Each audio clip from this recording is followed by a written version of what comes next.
Good morning, everyone. My name is Deborah Uber, the Education Coordinator for the Embryo Adoption Awareness Center. We are happy to have you all here this morning and are very pleased to bring you our updated webinar, Conducting a Home Study for Embryo Adoption.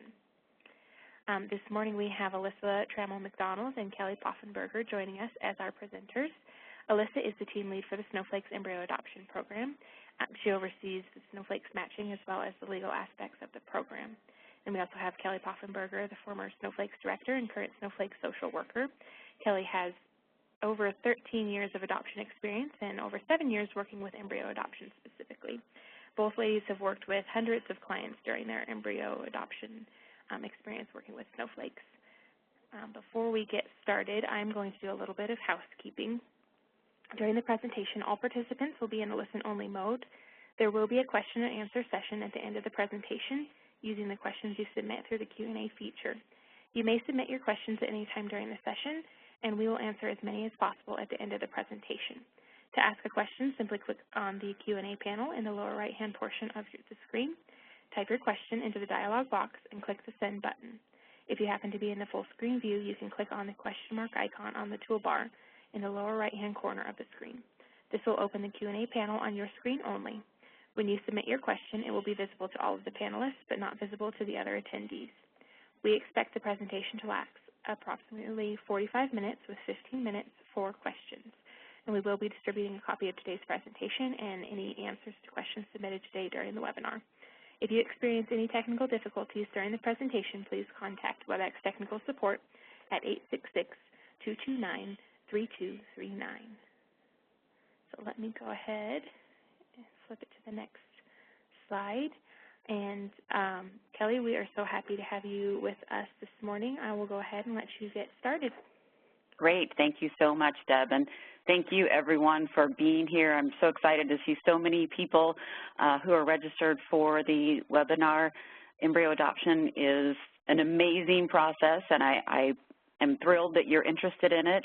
What I would like to share with you today is most of you obviously already know how to do a domestic home study. I'm not here to kind of tell you about that. What I would like to do is tell you how a snowflake assessment or home study is very similar to the domestic home study that you are using, but more importantly, I would like to go over with you the differences and some of the things that you will need to work with your clients on that are different for embryo adoption versus a domestic home study.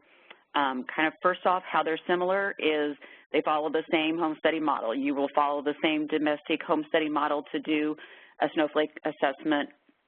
The primary goal is education, education, education. These are families who are going to give birth to a child who is not genetically there, so the education is very important and it's essential to this process. The difference is they will give birth to their adopted child, and there will be a donor family out there that they will be connecting with sooner than they would be like a birth family or something like that. They will be connecting during a matching process that Snowflakes does for them. So it starts 9 months prior or before that, so it's kind of a different process on that angle as well. Next slide, please. The goals for the home study are very similar to what your goals are for a domestic home study. First and foremost, to educate families. The difference is that you're going to be raising a child that you give birth to that is not genetically related to you. Obviously, we want to establish positive attitudes towards the donor family and the gift that they are giving this family, and helping the families to establish what that relationship is going to look like and how they're going to talk to their children about how they were conceived.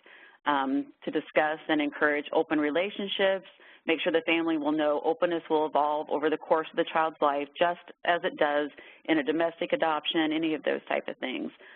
Preparing them that honesty is very important. It's very important for them to share with their child the origins to their relatives, their friends, and obviously, most importantly, to the child.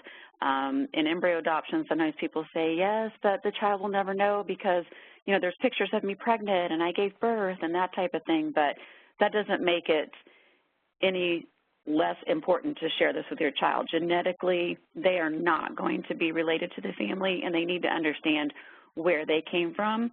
And finally, they need to help the child understand that they will likely have genetic siblings. The genetic family will likely have had children, and that's why there are remaining embryos, and it will be important that they know that there are genetic siblings that exist in the world and possibly even have a relationship with those families. Next slide, please. Embryo adoption does produce children, hence the reason that we think it's very, very crucial that there is a home study to verify that these families do qualify to adopt a child, because the end result will be a child that is born. Next slide, please. Preliminary information that we need is very similar to the same information you need for a domestic home study. We need a family profile. Obviously, it's very important that we get the criminal background checks, the child abuse background checks, all of those type of things, and get the family's personal references. Next slide, please. There is the social worker home visit, just as you do in a domestic home study. You will do the preliminary visits with the family and intake, individual interviews, that type of thing, and then you will also do the home visit as your last visit, where you assess, kind of a culmination of their physical, emotional, and mental abilities to not only adopt a child, but to adopt an embryo that will then become a child and all the ramifications that come along with that. Next slide, please. Creating the family profile is very similar probably to what you have families create for a domestic profile. They will be expected to write in a very authentic manner. It's always very important to encourage them to be themselves, just as you do in a domestic profile. This time, instead of writing to a birth mother or that type of thing, though, you were writing to a genetics family. More than likely, it is still a family that's still an intact family. They're living together, they're raising children, they're doing many of the same things that the adoptive parents would like to be doing. You need to write an introduction letter, greet the genetic family, tell who you are, and give your basic expectations of what you would like the future to look like with them. Then they need to include their autobiography. The more the better as far as describing themselves, because this is the only way that our families in the Snowflake program will get to know each other. Initially, it'll be their physical descriptions, how they met, their dating, their marriage, their religious affiliations, the things they're involved in church, their hobbies, their interests, their sports, their educational backgrounds, where they work, what are their plans for child care? Are they going to be a stay-at-home parent? If not, where will the child be during the day, and those type of things. Also, a description of their home and neighborhood is very important for these people to kind of get a feel for. This is the family that my child could be growing up in. This is the family that I think I could see this child growing up in, that type of thing. Obviously, pictures are very important. If they can kind of intersperse those throughout the profile, that really gives a snapshot of the lives they're living and shows the genetic family, hey, this is who these people are, and they can feel really good about the choice they make then. Next slide, please. As far as the counseling and education go, there are several discussions that are important to bring up with the family during their home study. Thinking about and empathizing with the donor family. The donor family has more than likely had children with these embryos, and now they've decided we can't have any more children, so our family is complete, so we would like to give another family this opportunity. That's a huge decision for them to make, so empathizing with them on what they went through to get to this decision. Kind of the embryo adoption process as a whole, from start to finish, how that looks and that kind of thing, how the selection and matching process goes. And, Alyssa could certainly talk you through that a lot more as far as, what we look for in matching and what we're doing as far as matching families with each other. The medical preparation you would want to kind of go over with them during that initial home study process.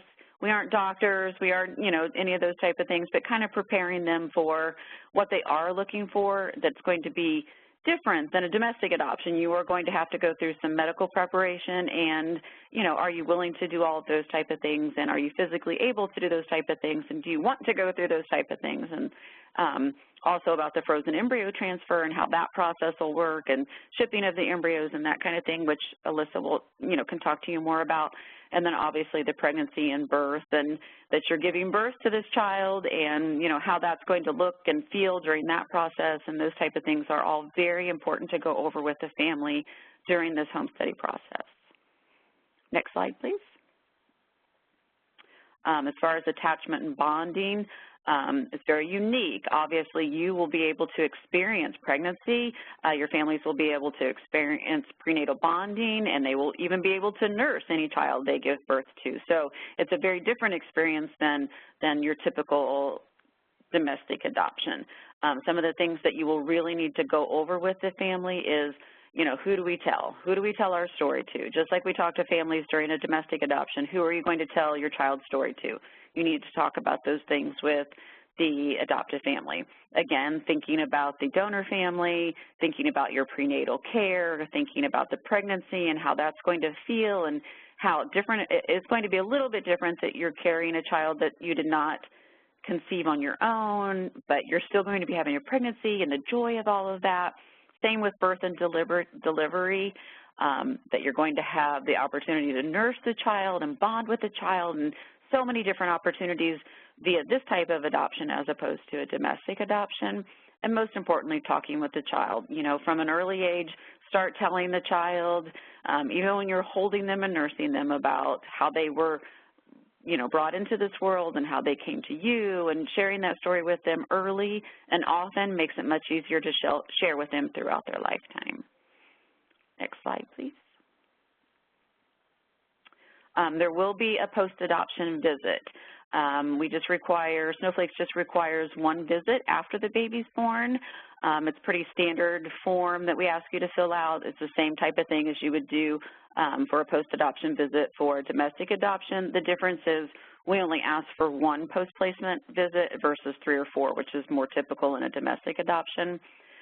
Some of the things you're obviously doing during that visit: affirming the family, opportunity to discuss how the relationship's going with the donor family, the genetic family, how is it progressing, are there any issues, are there any social or community issues that you're having because of an embryo adoption, or just with having a new baby in general, those type of things. Encouraging the family to advocate for their child, encouraging the family to talk to your child, talk to their extended family about their feelings, what they're going through, about their story, sharing with the people that they need to share with and feel comforted by and supported by and loved by. Just kind of making sure we reinforce all those type of things during that first post-placement visit. Next slide, please. Portions of the domestic home study that do not apply to embryo adoption. You do not have to get approval by the Department of Social Services or a judge. You don't have to do post-placement court appearances, anything like that. Embryo adoption is governed by property law. It is not technically an adoption. It is a transfer of property, so all of that will have been taken care of before the embryos are even shipped to the adoptive family's clinic. The post-placement court appearance is not required. The agency post-placement visitation requirements vary. Like we said, sometimes for a domestic adoption, it's typically 3 or 4. Snowflakes only requires 1. Your state may require something different, but that's kind of just a synopsis of what is different with an embryo adoption versus a domestic home study. Next slide, please. Some of the elements to add to the existing home study, and I think some of these are where it gets important as far as how it's different from a domestic home study. Understanding with the family, how does a genetic family or a placing family differ from a birth mom? Usually a genetic family, as I stated earlier, they're usually a married couple raising children, busy lives, working, stay-at-home parent, whatever. They're usually on a different place in life than a birth mom might typically be from. So it's kind of understanding where this family is and who they are and where they're coming from. Donor embryos may have been created with the use of donor eggs and or donor sperm, and that adds a whole different level to the education. Not only are you getting an embryo that's from a genetic family, but there may be a whole other level where a sperm donor was used or an egg donor was used, and more than likely you will just have a very limited amount of information about the donors and kind of how you're going to share that with your child, and working with the families as to whether they're even willing to use embryos that were created with donor eggs and or donor sperms, and why or why not, you know, those type of things. Again, going over embryo donor characteristics, I kind of already hit on that, that usually they're very different than what you kind of think of your typical birth mom. They're usually stable families, having children, raising children from those embryos already, those type of things. Next slide, please. More elements to add. What are the donor families like? Kind of went over this, came to the decision to donate after a lot of thought and time. This was definitely not an easy decision for them.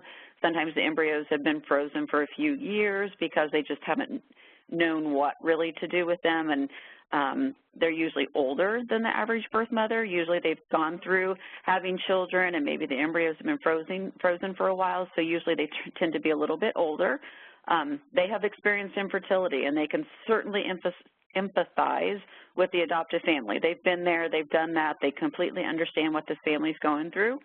They've also completed their family. They have come to a decision that, hey, we've had 2, 3, 4 children, whatever it is, and our family's complete. And now we have these embryos, so what are we going to do with them?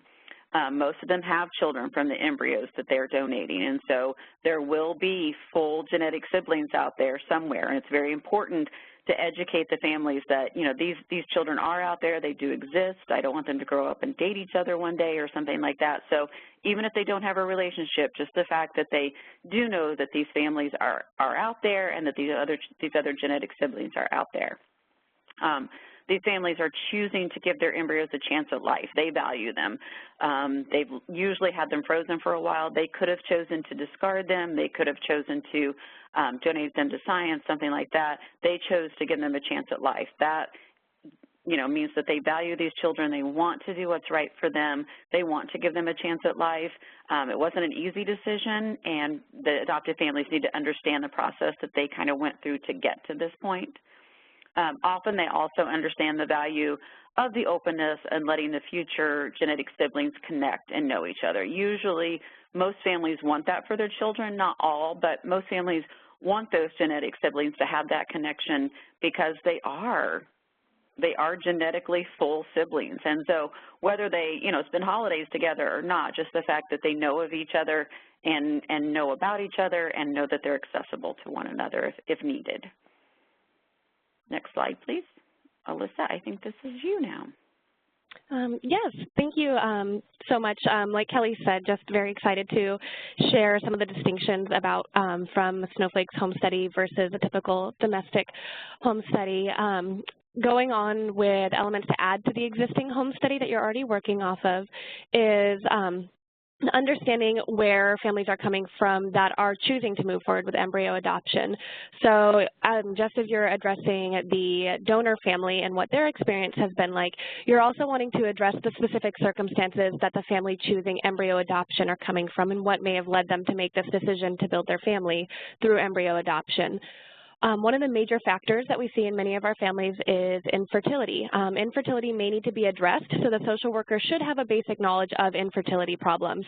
Families that have come to Snowflake most likely have gone through their own fertility treatments. The extremity of those may vary from family to family, but you're going to want to be familiar with those different fertility treatments so you can understand where they're coming from, what they've gone through already. They may vary everywhere from just seeking, doing ovulation tracking and more holistic methods all the way to them attempting their own IVF process.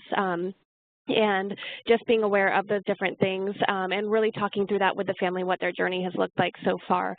Also, you're going to want to explore their reasons for embryo adoption. It may be infertility. Other families may just have felt drawn to adoption from the get-go and are now just choosing to use this type of adoption to grow their family. So you're going to want to work through that and really explore those reasons and make sure if there are any issues that need to be properly grieved and gone over, that the family has taken the time and the space to really explore that and process through that. We've had families call us within 30 minutes of getting an infertility diagnosis from their clinic, and obviously those families haven't had time to really process through the implications of that diagnosis and grieve the loss of their biological child. So you're going to want to give them the time and the space to do that and explore what that journey has looked like with them.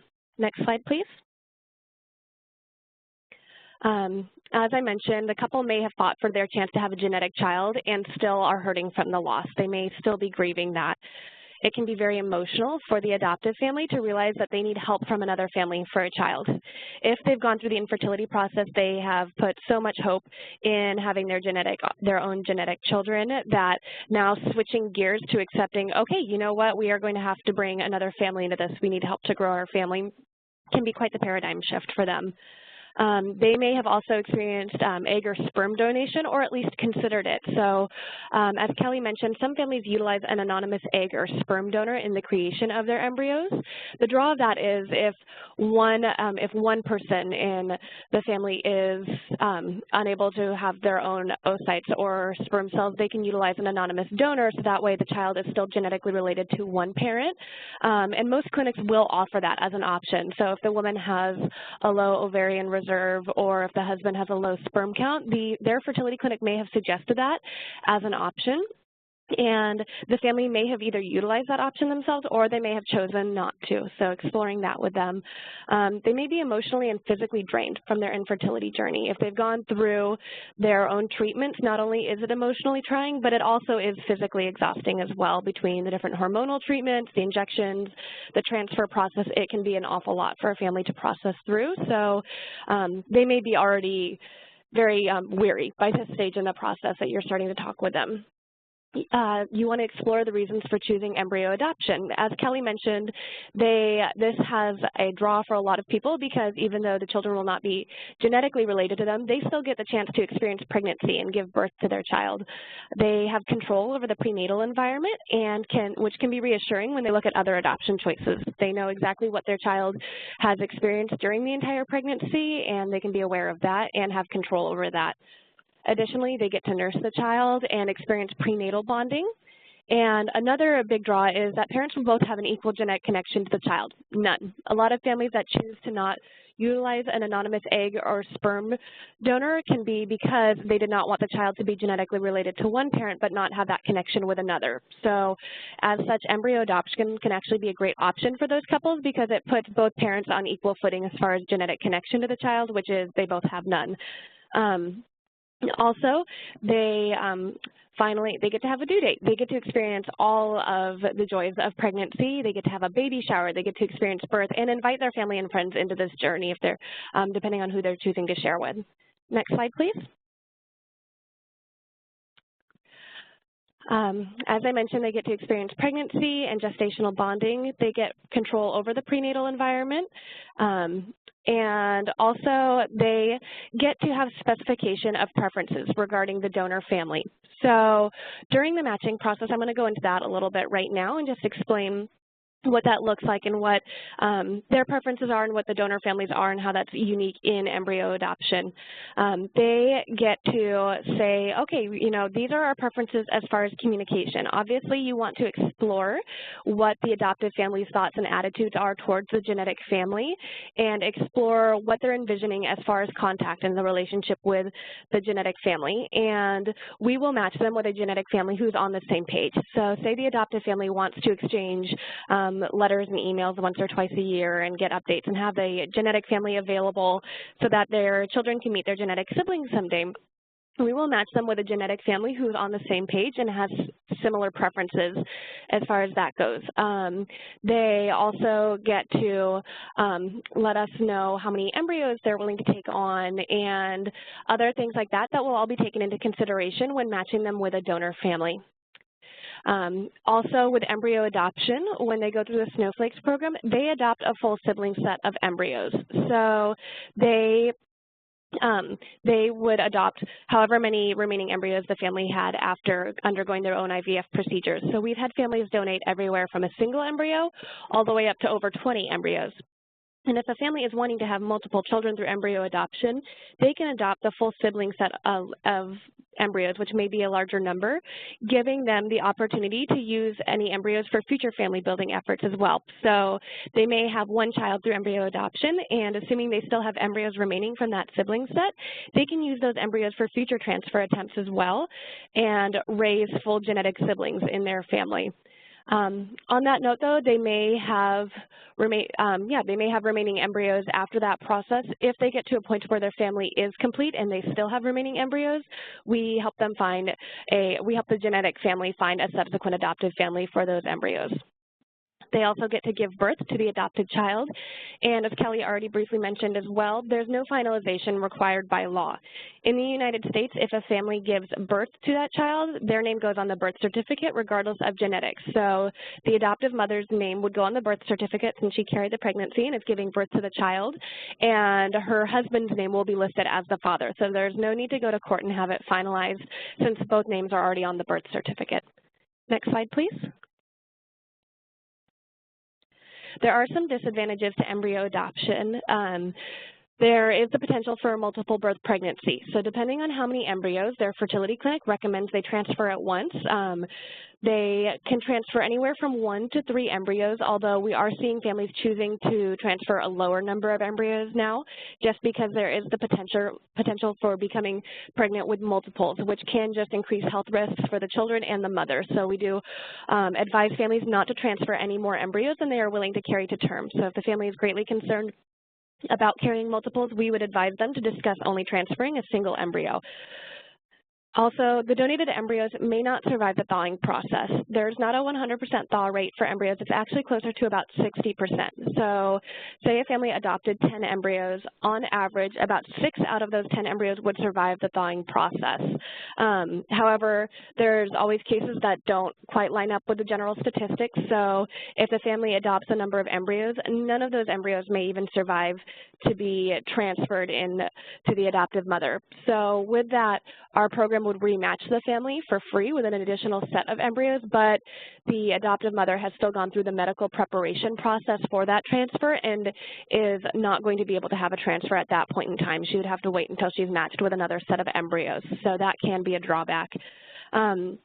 If she is able to have a transfer and there are viable embryos to transfer, it still may not result in a pregnancy. We wish every single family that went through Snowflakes was able to have a baby, but unfortunately that's just not the case. The success rates are fairly similar to IVF success rates.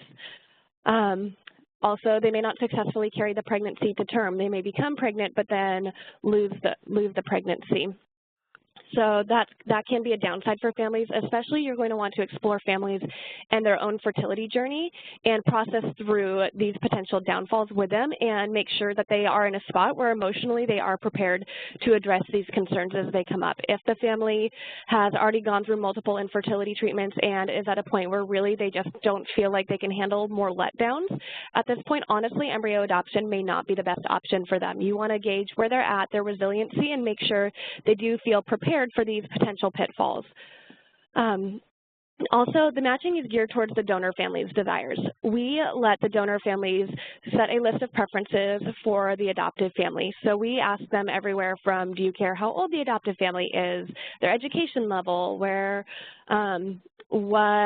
what religion they practice, if there's going to be a stay-at-home parent. So we do let the families set these criteria, but we will be very honest with an inquiring family from the get-go, if an inquiring adopting family, if we have a donor family that would be open to their specific scenario. But the profiles are shown to the donor families first, and then an adoptive family is only shown one profile at a time after that specific donor family has already chosen to say yes to the family. Some families may find that hard that they have to be approved by the donor family first, but honestly, it works out well because that way by the time an adoptive family is viewing the donor family profile, they know that that donor family has already said yes to them. So that actually can be a positive thing as well. Some families may choose to pursue embryo adoption with the expectation that they can hide their adoption. As Kelly mentioned, if the family is carrying a pregnancy, there can be less accountability to explain how that child came to join your family. Obviously, we do not approve of that. We want the family needs to be honest with their child of how they came to join their family and what their genetic origins are. Additionally, as we mentioned, adopters may complete their family and still have remaining embryos, especially if a family is adopting a larger number of embryos, or even if it's a smaller number of embryos and the adoptive family gets pregnant with triplets on their first transfer. Understandably, they may feel that, you know what, at this point, they're just not in a place to have more children and their family is complete, but they still may have those adopted embryos remaining. In that case, they can let us know. We will notify the donor family or the genetic family, and then those embryos will be placed with a subsequent adoptive family. So we do have a backup plan for that. It's just we do try to avoid it if possible, which is why part of the matching process includes taking into account the number of children that the adoptive family is hoping to have and matching them with a somewhat reasonable number of embryos in regards to that. Next slide, please. As we mentioned, the transfer success rates, we want the adoptive family to have a realistic understanding of the success rates going into this process. Donating families may have anywhere from 1 to 20 embryos available for adoption. The adopting family will get all of those embryos. So if the family placed 6 embryos for adoption, the adoptive family will get all 6. If the family placed 12, they will get all 12. If the donor family only has 2, the adoptive family will get 2. Snowflake seeks to place the appropriate number of embryos with the adopting family. So, for example, if a couple is saying, you know what, we only want 1 child through embryo adoption, we're most likely not going to match them with the set of 20 embryos. We would match them with a lower number of embryos. So, as I mentioned, anywhere between 50 and 80% of the embryos will survive the thawing process. On average, it tends to be about 60, but we've had families where every single embryo survived the thawing process. We've also, unfortunately, had it where families adopted embryos and none of them survived the thawing process. Each embryo transferred, the success rate of that is we see it's about 40% success rate per transfer. So for each transfer a family has, there's a 40% chance that that will result in pregnancy. The reason the number you're seeing here is lower than 40 is oftentimes 2 embryos are transferred, but it only results in a singleton pregnancy. Next slide, please. These transfer rates do come from somewhere. We track all of our numbers and keep track, but it's gathered from a large group of information. So we are making a generalization off of a large amount of numbers, but the family may be the exception to that. These numbers are coming from somewhere. We see families with a much higher success rate than usual and a much lower success rate than usual. So the family may be successful the first time they have a transfer, but it also may take them multiple attempts to be able to carry a pregnancy. It does only take 1 embryo to make a baby. We've seen families transfer a single embryo that their fertility clinic told them was not good quality and barely stood a chance, and that resulted in a healthy baby being born. So as much as we take into account that it's not a 100% success rate, it does only take one embryo to make a baby, and we do see that happen sometimes. In some situations, 1 embryo can even split and become 2 babies. We have had families transfer 2 embryos and then become pregnant with triplets from that because one of the embryos split. So that's also something to keep in mind when educating families, that if they are very concerned about multiples, it's probably best for them to do a single embryo transfer. Even embryos that have been labeled by a doctor as unlikely to result in pregnancy have beat the odds. We've had so many cases of families calling us back and saying that, you know what, their fertility clinic told them not to waste their time and don't even try to transfer these embryos because they just did not look good. They weren't growing at the rate that the fertility doctor would have liked to see. And in one case, the family's clinic actually told them to discard the embryos because there was no chance this transfer would result in pregnancy. But the family went ahead and transferred the embryos anyways and conceived twins. So we do see embryos beat the odds, and the rating or the grading that the embryologist gives these embryos does not tell the entire story. So it's important for adoptive families to recognize that statistics don't determine their story. They may be the exception to those statistics, or they may have a very typical experience, but one of the most important things for families to understand is to be open, and it may not necessarily play out the exact way they're expecting. They may think that they're going to have to do multiple transfers, and they may get pregnant with twins on their first try. Conversely, they may have to undergo multiple transfers before they are able to conceive and carry the pregnancy. So just making sure that families understand, yes, we are able to give them general guidelines based on the numbers, but there are always exceptions to these numbers, and unfortunately, we cannot guarantee outcomes based on these general statistics. Next slide, please. And then I think Kelly is going to share a little bit more about this slide specifically. Yeah, we really ask, it's very important to kind of go over these next few things that we talk about with your adoptive family, some things that possibly you may not go over typically in a domestic home study. First, how many children are they comfortable parenting? Like Alyssa mentioned, you know, embryo adoption can produce multiples, and are you really comfortable with parenting 2 or 3 or 4 children? How many transfers are you actually able to afford to have, to emotionally go through that type of thing? The reason we ask some of those questions is because we don't want to match you. Alyssa doesn't want to match you with a family that has multiple, you know, 10, 12 embryos if you say, oh, I only want 1 child, or if you say, okay, we can only afford to have 1 more embryo transfer, or we can only afford to go through this process emotionally 1 more time, then we probably, you know, Alyssa's probably not going to match you with a family who has 20 embryos, like she said earlier. So it's kind of important to work with families on where they are on those stages and what they're comfortable with and those type of things. As far as their home, their financial situation, their work schedules, their ages, that type of thing. I know when I was there, we had a family who came through and, you know, they were middle to upper 40s, and they were very realistic that they probably only wanted 1 child. You know, they could financially afford a child, they had a good home, they were both working, those type of things, but because of their ages, they decided that probably only 1 or 2 children. So, you know, we matched them with a lower number of embryos, those type of things, kind of talking with your family, you know, are you going to be a stay-at-home mom? Is that going to change your financial situation? Are you going to work? If you are going to work, then what arrangements are you going to make for any children born? Some of those type of things. Embryos are their preborn children and should be treated with care now and through their pregnancy.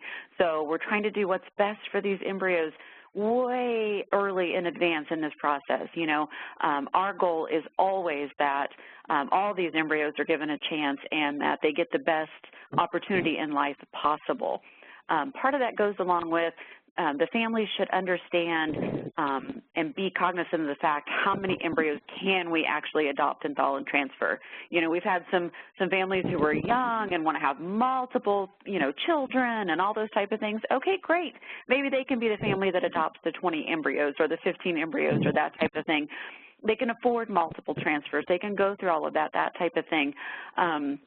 That's great, but what we are trying to eliminate in this process is having any more remaining embryos after the adoptive family adopts them. It is so difficult for the genetic families, the donor families, to make this decision in the first place. So once they've made the decision and they're matched with the family, they just want to go forward. They don't, you know, their decision's done, they move forward, they anticipate any children being born, those type of things. But then if the family has a child and there are remaining embryos, then it's like, oh my goodness, now the adoptive family is done with their family. Now it goes back to the genetic family, the donor family, to make a decision again on a second family. And that's putting them through a lot as far as going through that process.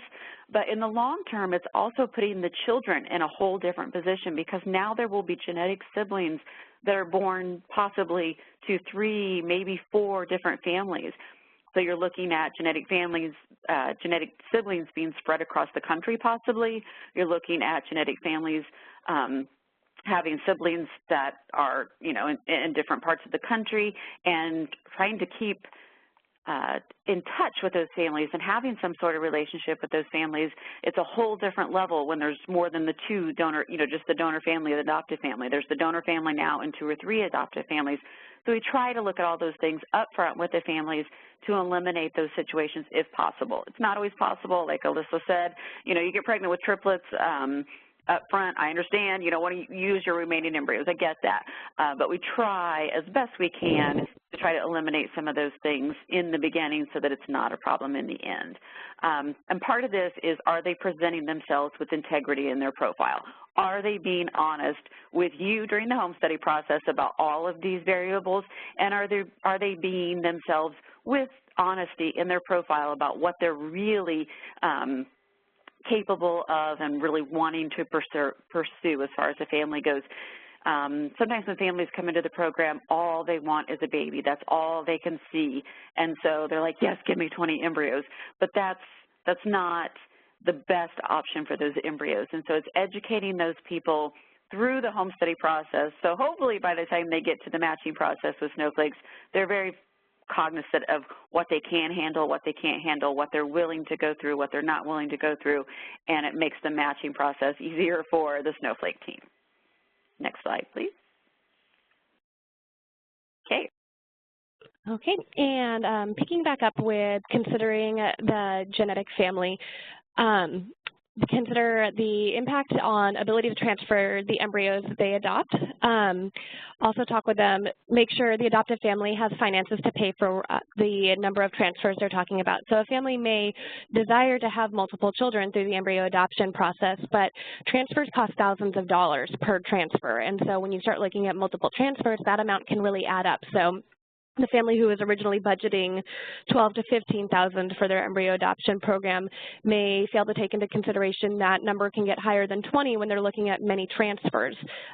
So make sure they're considering the financial cost as well, not just the emotional capacity or just what they envision for their family with the number of children. Make sure they're being realistic. If they can only afford one transfer, they should adopt a smaller number of embryos. And we have many, many genetic families with 2 to 3 embryos available for adoption, so that wouldn't have an impact on their matching process at all. We'd rather be aware of that and match them with an appropriate number of embryos rather than getting embryos back, because as Kelly said, that can just be incredibly difficult on the genetic family who's already made this decision to place those embryos and entrust all of their embryos to this adoptive family. As far as placing embryos go, it can be from an inability to transfer all of their embryos. We've already mentioned it's very difficult on the genetic parents when we tell them, okay, you know what, the family's choosing to return their embryos, we're going to start looking for another adoptive family. And for them to go through that process again can be difficult on them. And when we're looking at 2 or 3 or 4 families involved in this process, it does start to get very complicated. Next slide, please.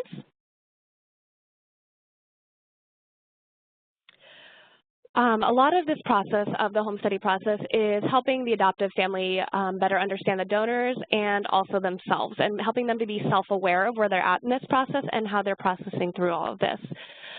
Just reminding them and reiterating that the embryo donor went through a struggle of what to do with their remaining embryos. They had multiple options. They could have destroyed them. They could have donated them to science. They could have anonymously donated them to a couple, but they chose to do this, to do a designated donation. They chose to be involved with choosing the family that will raise their genetic children.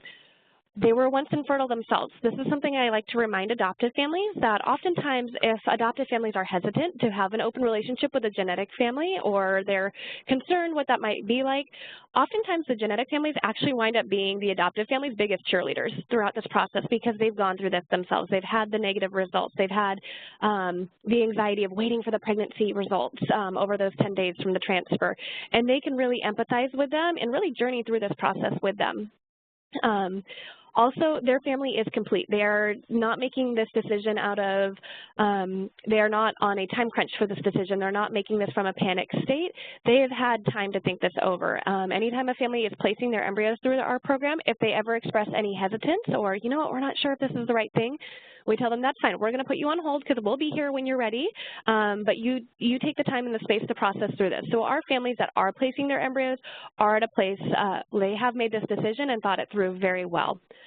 The embryo adopting family may be coming in with the infertility mindset. So one thing we see is a lot of fertility clinics treat this as a medical treatment rather than an adoption. So the family may not even be considering the genetic family through this process. They are just thinking, we want embryos, we want to grow our family, and they have a one-track mind because this is their focal point right now. But for you to just remind them and kind of refocus them on, okay, there's another family involved in this, this is their experience, and helping them readjust to an adoption mindset rather than a fertility treatment mindset. Also, they may not even be able to imagine someone giving away their embryos and not wanting to play a large part if a child is born.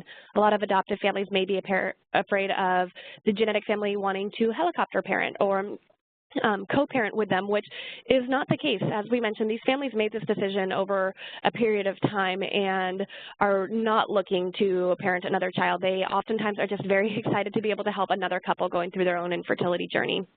They desire to be a complete parent and have their kids, and these are their children. The genetic family will not be co-parenting. They will have a relationship with them, but just reiterating that, no, these are their children, they are going to get to raise them, and just helping them work through any anxiety that may come with fear of what the genetic parents' expectations may be.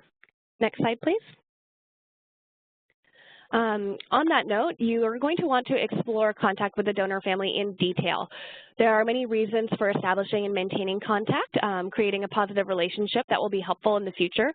We always tell families secrets come out at some point. You can try to keep them, but they will come out, and it probably won't be in a way that you would have chosen. So it's best to just be open from the get-go so that doesn't bring up shame later in life. Children are naturally curious and will want to know more about their biological family, and it's important that the adoptive family be honest about that. It also can give them security for future cases of medical emergency.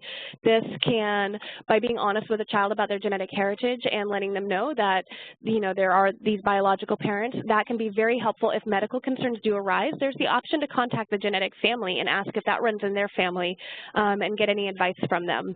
They also have the right to know about their biological siblings and choose contact as adults. They will most likely have full genetic siblings out there, and they deserve to know about that. This is the child's story and not the adoptive families, and they deserve to know the truth about how they came to be a part of the family. With that, there are different levels and types of contact. Families may want email contact through the agency. They may want to talk with each other on the phone or have direct contact, and it's important to explore that and what the adoptive family is really comfortable with. It may increase after pregnancy or birth as the relationship develops. So many of our families start out saying they only want annual updates through the agency, but as they start to share those updates back and forth, rapport is built, trust is built, and they do feel comfortable to expand that to direct contact with each other more frequently than once a year.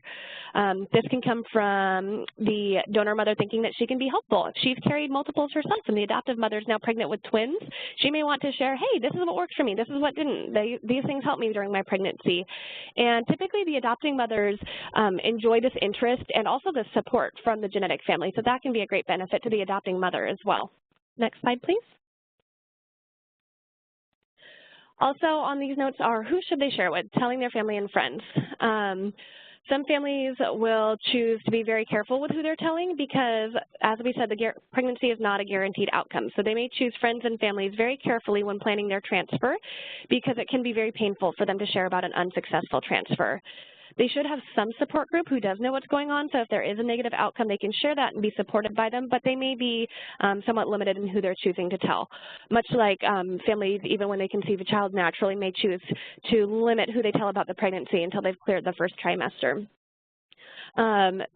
Regarding family members have not received the same education about embryo adoption. They may be unfamiliar with this process. They may have different thoughts on it. So make sure the family knows, make sure the adoptive family is comfortable with sharing with their family, or make sure that their family knows their decisions about sharing their choice to adopt embryos, and just talk through having family on board throughout this process, because that'll help prevent secrecy and shame in the future by being open with their family members how this child came to join their family. Also working on building the child's trust. You want to share the child's story from a young age because this will build their trust and prevent any feelings of betrayal or finding out later, this big secret. And when you accept their story, they can accept and embrace it too. If you are presenting it in a positive light and as a good and wonderful thing, that helps the child to view it through that lens as well. Like Kelly said, sharing from a very early age helps the parents be comfortable with that and really share this in a positive light. So explore that with the family as you're conducting the home study as well. Next slide, please. There are lots of different facets to embracing the child's genetic history. You want to honor and respect their biological connection, so make sure the adoptive family is aware of the value of honoring and respecting the genetic family. They should learn as much history as they can about the donor family and the siblings, and that way, and also keep open contact. That way, future concerns can be answered by maintaining contact. We have many families that will call us 10 years down the road and say, actually, hey, this issue, our child was just diagnosed with celiac. Does the genetic family have a history of that? And by leaving that door open to communication, we were able to facilitate updates between the families. Also, be aware of the legal aspects of it. Some states have different processes for embryo adoption. There are certain states that allow the adoptive family to confirm the adoption in court, even though their names are already on the birth certificate. Be aware of donor egg or donor sperm issues. A lot of times those are anonymous donors and cannot be contacted. Understand the property contracts. Snowflakes is conducting a property transfer between the donor family and the adoptive family because from a legal perspective, the embryos are property even though they're resulting in a child. Also consider the donor sibling registry. This is a huge database where children conceived with an anonymous egg or sperm donor can enter the identifying number. Typically, a sperm or egg donor has a donor number assigned to them, and they can go on this database and see if that donor has chosen to make any information available or see if they have any other half-siblings out there from the same donor. Explore the joys and challenges of parenting and really celebrate the beauty of adoption. Families should be prepared to answer the questions from their children as they come up and should be comfortable with their story, which will help the adoptive family to prepare for surprise questions that may come out of the blue. Toddlers, I think I just read something that 4-year-old girls ask on average over 300 questions a day. So making sure the family is really comfortable with their story and able to address any questions as they come up in a positive manner. Next slide, please. As we mentioned, there is the temptation to conceal the truth about the child's conception from them.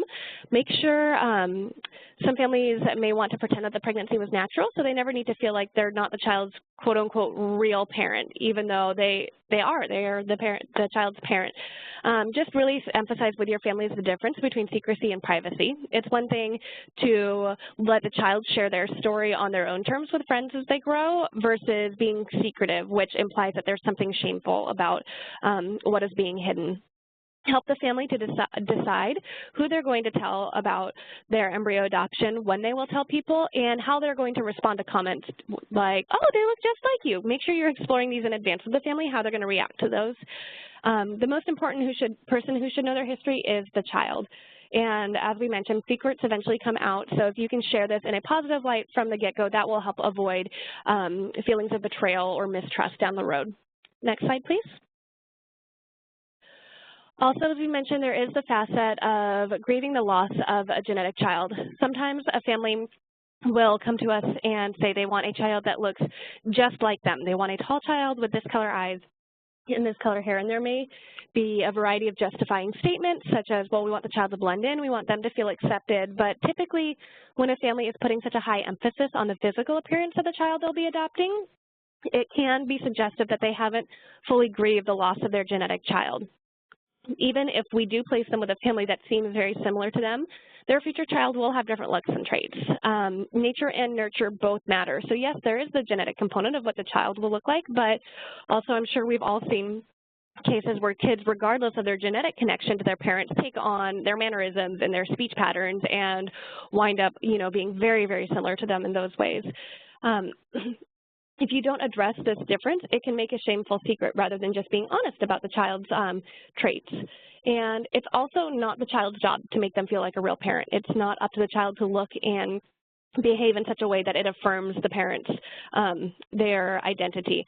So they may need time to process through their grief. Some families may need to take a little bit longer and hold off on moving forward with embryo adoption until they've really processed through this. We've had families that get to the matching stage and then it really hits when they see a genetic family's profile, oh, this isn't the child we envisioned for ourselves.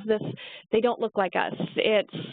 And that's when it really hits home. So if you can help them process through this ahead of time and really go over, okay, yes, grieving the loss of a genetic child and embracing this as the option for building their family, the family will have a much healthier, much more positive experience throughout the adoption process. Next slide, please. We've already discussed the many advantages of open adoption. The child gets to know their biological roots. Life isn't filled with secrets. The child can move beyond the sense of rejection that can occur in a closed adoption. They know that they were wanted, and they know that this was with purpose, that they were placed with this family. They can grieve the loss of their biological parents who may be living with genetic siblings. It also gives the child the opportunity to meet biological siblings in the future and a realistic picture of the genetic family that they came from rather than a fantasy family that they've built up for themselves. So these are some of the many advantages of encouraging an open relationship with the genetic family. Next slide, please. On this note, there are resources available to help adoptive families share this story with their children. Embryo adoption is still somewhat novel to a lot of people, and so it can be difficult finding things in literature on how to share the story with their child. But there are several books out there already that address the unique story of embryo adoption in an age-appropriate manner. One of these books are Our Wish for a Baby, How Did I Get Here, and Ruby's Story, that all specifically go into the details around embryo adoption that can help the families explain it in an age-appropriate way. So if the family is feeling overwhelmed, there are many, many resources out there for moving forward in a healthy and open way. Next slide, please. All right, that wraps up. Sorry, went a little bit over, but as far as what's different about a domestic home study versus an embryo home study, these are all the different points we've addressed, and we're happy to take questions on anything that maybe we didn't cover you'd like more details on.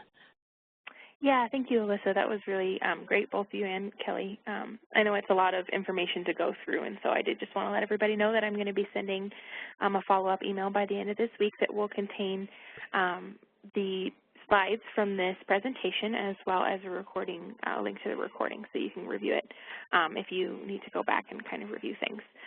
So I will go ahead and open up for Q&A. We'll try and be really quick because I know you have a busy day to go ahead to. There is the instructions for you to submit questions. I know we already have a couple questions, and then real quickly, I will go ahead and just let you guys know about some future events. So next month, on Wednesday, December 2nd, we're going to have Daniel Nerbus, the president of Nightlight Christian Adoptions. He's going to be sharing a great webinar on Protestantism and embryo adoption. So that's really a wonderful webinar. I'll go ahead and leave that information up so you can read through if you're interested. And then at the beginning of the year, we have another great webinar that will be just a wonderful tool, not only just for donor families, but if you guys are interested in hearing more about what the donor families are going through to help understand how to help your adoptive families really empathize with their story. So that's going to be on Wednesday, January 6th, Letting Go of Remaining Embryos. So I'll go ahead and open it up for questions. The first one we got in is, how do recipient families claim the adoption tax credit if they do not have to finalize the adoption? And either one of you guys can jump in. Alyssa, you may have something else to share, but normally they don't get the adoption tax credit. Sometimes they'll get partial credit for like having an adoption home study done, those type of things. We've had some families work with, a tax advisor who have gotten part of the credit, but for the most part it is not an adoption, so getting a tax credit has tended to be a little more difficult. Yeah, this is Kimberly Tyson. I'm the director of the Snowflakes program. Kelly, thank you for that answer, because what we want to be clear about with you all is that it is not legally an adoption. We are following the best practices of adoption, and if a family would like to pursue the adoption tax credit with their CPA, they are free to do that, but we haven't really had any families, I think, get the full adoption tax credit in the past, and we don't want to be in a position as adoption tax advisors. Yep. And on that note, though, just one final addition to that, some companies will offer an adoption credit, though, outside of a tax credit. It may just be a bonus or some other financial incentive for families choosing to adopt. In those cases, a lot of our families have been successful in receiving their work or their company credit for that. They can contact us, and I typically write an overview letter just stating the process that the family went through, that they did follow best practices of adoption, but no, they did not get it confirmed in court, and leaving it to the discretion of their company to make that determination, but we have had families successful with pursuing that. Yeah, for a benefit at a corporation. Exactly. Absolutely, yeah. All right, next question is, and this might be a good one for you, Alyssa, typically how many profiles does a donor family or a donor family view? I'm not sure if they're asking specifically about donor or donors and adoptive families. Yeah, so donor families review one profile at a time. They're not choosing from an overall pool of available adoptive families. It really depends on the donor family. We have some families that will say yes to the first profile they see and it just clicks. We have had other families go through several potential matches before settling on one that's a good fit. If we're looking for an average, I'd say probably 2 to 3 On average, obviously, like I said, we have families outside. We have families that approve the first one. We have families that it takes a little bit longer to find one that's a good fit. But we're typically not looking at very, very high numbers for that. And similarly with adoptive families as well. Okay, yeah, great. The next one, are there more embryos available than families willing to adopt? Or is there more families wanting to adopt than embryos available? I'll take that one, Alyssa. This is Kimberly again, and this is the equation that always shifts. And so sometimes we have more adopting families in the process. Sometimes we have more genetic families in the process. We are always seeking to have more donor families than we have adopter families because, of course, that helps us in the matching process. So it really just depends on the time of the year. We're always actively pursuing both adopting families and donor families. And I think Alyssa, you know, sometimes the pool is tight, but Alyssa generally is very good at helping families in the matching process. And families typically, how long would you say wait, Alyssa, right now, 2 to 4 months? Yeah, I would say 4 months is actually stretching it a little bit. So I'd say it's probably closer to 3 months being the upper limit right now. There may be specific circumstances that the family's gone through that may make it take a little bit longer. If that may be just due to background, lifestyle, things like that. We may not have as many families available that are open to their specific situation, but we're very open with families from the get-go if that's the case, if that's something they should be expecting. Yeah, I see this question is more about how long is it going to take a family to get matched, and so the bottom line is 3 or less months. All right, the next one I have, what is the typical cost range adoptive families should budget for when considering embryo adoption?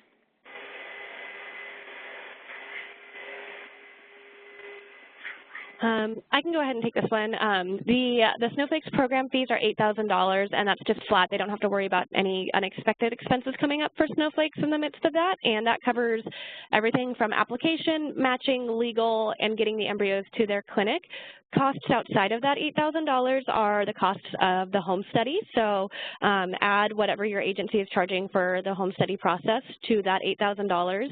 And then on top of that, the transfer fees that we addressed. Those can vary depending on the location throughout the United States, on the fertility clinic they're using. Last I checked, the cheapest we were seeing was about $2,500. Kimberly may have more up-to-date information on that, with the upper range being over $6,000 for an embryo transfer. So they're going to want to talk to their fertility clinic to get a more specific range on that. But all said and done, we tell families to, if they're planning on one transfer, probably between $13,000 and $15,000. And then obviously more depending on subsequent transfer attempts. Yeah. I think that was pretty accurate, Alyssa. Okay. Okay, I see a couple more questions coming in, but it's about 5 minutes after, so I'm going to go ahead and wrap it up with one more question. The other questions I saw were about other education that they can receive, so I'm going to go ahead and send that information out in a follow-up email. So the last question can be, can you discuss the importance of matching hair and eye color? What other criteria is important? Well, I would just like to say that it's not important in our program to match, or in the Snowflakes program to match on hair and eye color. Those are not questions that we would even ask the family. You would get to see a picture, but those are not things that we're, you know, that when Alyssa matches, she's not matching based upon those things. She's matching based upon more things like, you know, do you want a stay-at-home mom? Do you want a working mom? Do you want a college-educated family? Do you not care if they're college-educated? Do you care, you know, what their religion is? Those type of things. And, you know, we would go, Alyssa would go over all of those with the adoptive families as they're coming into the process, but it would be almost impossible for her to pull every file and try to match based upon eye color and or hair color and or height or any of those type of things.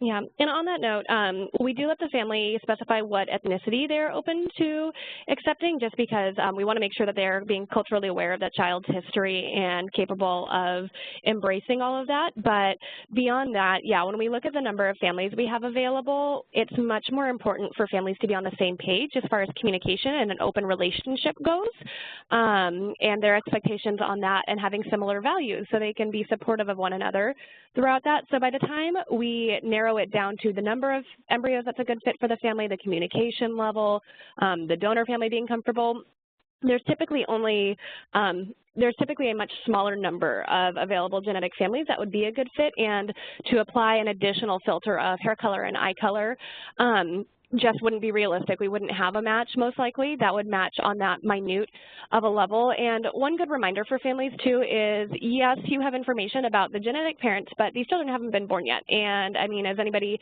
with maybe a larger number of siblings can attribute to, just because parents look like this and this, there's no guarantee of how the child's going to look. You don't have any idea, you know, when that recessive blue eye gene is going to come out or things like that. So part of it is I mean, you know what the donor parents look like, but there's still no guarantee exactly what that child would look like, too. Yeah, absolutely. All right, thank you so much. I'm going to go ahead and close it up. Thank you, Kelly and Alyssa, for sharing today, and for everybody that was willing to join us. And just as a quick reminder again, we will be sending out follow-up information that's going to include the slides from the presentation as well as the recording. So you can be looking for that within the next, by the end of the week.